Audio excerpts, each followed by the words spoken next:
अपने साथी दारुक से कहा कि सुबह जल्दी आ जाना। दारुक ने कहा क्यों? बोले बदर विदेश चलना रुक्मणी का हरण करने। दारुक ने कहा ठीक है। सो दारुक घर गया, अपनी पत्नी से कहने लगा सुन रही हो? बोले हाँ। बोले सुबह जल्दी नाश्ता बना देना, हमें 4 बजे निकल के जाना है। और दारुक ने अपना पलंग उठाया और लेट गया, ऊपर से चादर ओढ़ लिया। अब महाराज दारुक की पत्नी को मन ही नहीं लग रहा, घूम घाम के होते होते ऐसे यहाँ पे। बोले क्या पता तो तुम कहाँ जाएगा? उसने कहा जाओ, बड़े घरों की बात है, तुम पूरी द्वारका में शोर कर दोगी। फिर चली गई बेचारी और फिर घूम घाम के बोले सुनो तो तुम्हें वहां पर बताओ तुम कहाँ जा रहे हो? आदत बहुत मात्र नहीं। अगर ये तुमसे पूछ नहीं ले तब तक तुम्हें पुरानी खाए ले, और तुम्हें बताने पर चाहे पूरी आंख का ना हो जाएगी, पूरी आंखें सोहे नहीं उन्हें तुम्हें सोने लेकिन बताने पड़ेगा। उसने कहा जाओ पूरी द्वारका में तुम शोर कर दोगी। पत्नी कहने लगी बस महाराज एक ही बार बता दी, जैसा समझ लियो कि यह बात को हमने कुआं में फेंक दो, कुआं में डाल दो, हम काऊ से नहीं गए। लेकिन ना भूलोगे ना करेंगे, वो तो इन्हें कमेटी वाले ने गलती करी, इन्हें पपले बेकार छपवाए। हम तो अपने अपने घर जाए के बता देते कि सुनो 7 तारीख से 52 रुपया के सुनो काऊ से कहियो नहीं। हाँ 4 घंटा तब होते पूरी शेखपुरा में खड़बड़ कटी। क्यों? माताओं के पेट में बात रुकती नहीं है। इसमें महाराज ये तो हंसने वाली बात है। क्यों? बहुत माताएं प्रयास करती है कि ये बात रुक जाए, लेकिन रुकती नहीं। क्यों?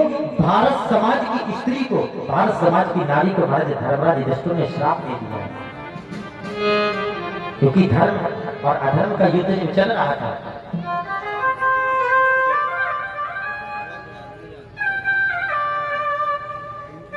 धर्म और अधर्म का जब युद्ध विराम किया तो धर्मराज युधिष्ठिर अपने महाराज परिवार को जन्म दे रहे थे। तो माता कुंती पहुंच गई। माता कुंती कहने लगी कि बेटा धर्मराज कर्ण को भी जन्म दे देना। धर्मराज कहने लगा मां हम तो अपने परिवार को जन्म दे रहे हैं, हम कर्ण को जन्म क्यों दें? बोले नहीं हम जो कह रहे हैं वही बात मानो। धर्मराज युधिष्ठिर कहने लगा कि जब तक आप ये नहीं बताओगी कि कर्ण है कौन, बोले तब तक हम जल नहीं देंगे, तब तक जल नहीं देंगे। कुंती कहने लगी इतनी क्षमता है तेरे अंदर? बोले हाँ। बोले अगर जानना चाहता है तो सुनिए, कर्ण तेरा सगा भाई था। इतनी बात कही सुबह धर्मराज युधिष्ठिर ने नेत्र बंद कर लिए कि मां इतनी बड़ी बात और आज तक तू छुपा गई, आज तक तूने ये बात नहीं बताई। कर्ण जैसे वीर और कर्ण जैसे दानी का तुमने बंद करवा दिया, जो साधारण नहीं था। हमारे कर्ण ने जीवन भर सोने का दान किया, और जब कर्ण के प्राण निकलने लगे कर्ण ने उस समय भी सोने का ही दान किया। दानी तो बहुत हुए लेकिन कर्ण जैसा दानी नहीं हुआ है, कि दान की ही तो महिमा है ये कि आज यहाँ क्षेत्र से हमारे सभी भक्त एकत्रित हुए हैं। तो ये यहाँ एकत्रित हुए उसका कारण, बोले कारण है दान। लेकिन दान हमेशा वो होता है कि दान को कभी उजागर नहीं करना चाहिए। वो दान होता है और जिस दान का अगर उजागर कर दिया बोले दान दान नहीं रहता है, फिर तो वो समझो इनाम हो गई। बस अंतर ये है, जैसे रात्रि में रामलीला में इनाम बोली जाती है, तो बस ये समझ लो फिर तो वो इनाम है। अगर वास्तव में तुम दानी बनना चाहते हो तो उस दान को आप गुप्त में तो रख सकते हो, गुप्त करवा दो। क्योंकि यहाँ के 2 हाथ वाले अगर नहीं जान पाएंगे तो कोई बात नहीं, लेकिन 1000 हाथ वाला तो तुम्हें देख रहा है, वहां तो तुम्हारा दान अंकित हो रहा है।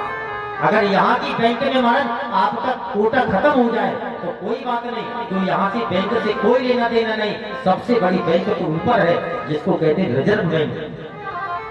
अगर उस बैंक में तुम्हारा खाता है, अगर उस बैंक में तुम्हारा पैसा जमा है तो प्यारे जीवन में कभी दुखी नहीं रहोगे। लेकिन बस दान को उजागर मत करो, गुप्त रखो से। क्यों? देखिए कर्ण को कहां से जन्म हुआ है कि कर्ण ही जाना में कानित हो,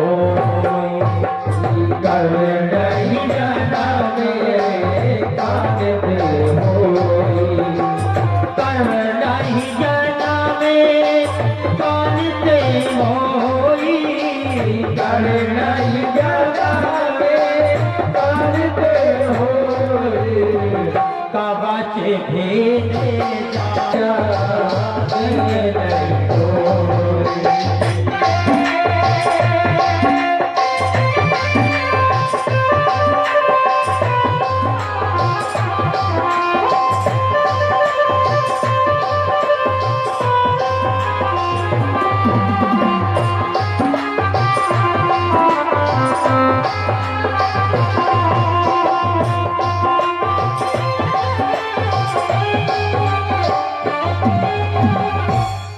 और हमारे पैरों को वरदान भी था कि तुम्हें कवच और कुंडल है तब तक हमारे कोई नहीं जी सकता। यहाँ तक बोले चाहे सुखेन शंकर सम हो चाहे स्वयं भगवान शंकर क्यों ना आ जाए। जब कर्ण को सेनापति बनाया गया समाज खलबली मच गई 5 पांडवों में कि कल के युद्ध में 5 पांडवों में से एक मारा जाएगा, चाहे धर्मराज युधिष्ठिर मारा जाए चाहे अर्जुन मारा जाए, लेकिन मरेगा जरूर। कन्हैया से कहा कि महाराज कुछ